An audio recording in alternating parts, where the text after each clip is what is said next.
they see nature, obviously, but they can appreciate it in a deeper level.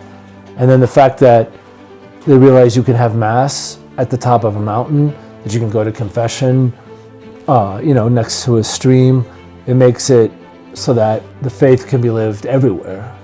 My name is John Henry Fleischer. I'm a senior at Hillsdale College. I went to Camp St. Peter twice. Being a young kid, it helped me kind of come out of my shell a little bit. Like you're thrown into a mix of 40 other guys who you don't know, never met before. That's one thing I remember.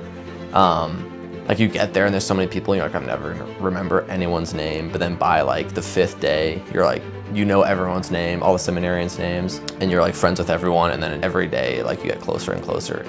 It puts a bigger emphasis on the spiritual aspect of the camp because, we wake up every day at 6 a.m.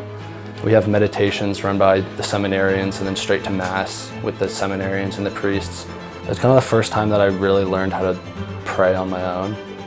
So I would say Camp St. Peter made a big impact on my brothers. They'd all be excited to go to camp, and then when they come back, you could tell that there was some sort of lasting impact. Camp St. Peter made such a lasting impact, and it's just a testament to the camp and that the seminarians did such a good job, and just shows that when an older boy leads by example and when a seminarian leads by example, young boys will follow, and that was definitely the case for my brothers. It was neat for me as a mom to see what the camp looked like. I never had been to the camp. I had only gone to the parish and dropped them off. So it was incredible. I mean, it was deep in there.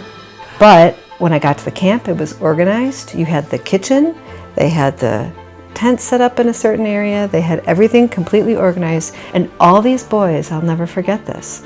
I was the only girl that came to the camp. They'd been seeing all boys. I can't remember how far into it was, maybe a week.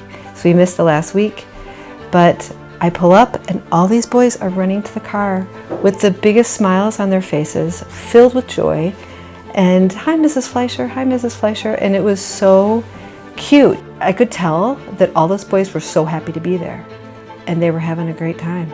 It changed my prayer life because it taught me, first of all, it taught me mental prayer. A lot of times before I was just doing formal prayer. So, or the rosary, which is really good, but just memorized prayer. But this was the first time I learned how to pray like it was a conversation. Being in the wilderness, doing hard physical activity every day, I love that. It was really hard. You have to do push-ups. There's this Iron Man at the end. You're constantly running around, doing sports, playing capture the flag.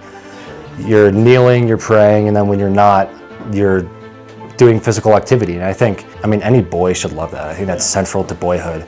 The one thing that really impressed me was when Emmett said that being at the camp, although it's highly structured, I think as John Henry said, it taught him to pray on his own. And so that is contrary to the stereotype of traditional Catholicism.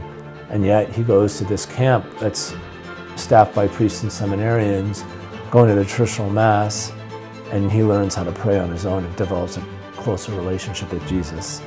That is something that I'm incredibly grateful for, because that is going to last him his whole life.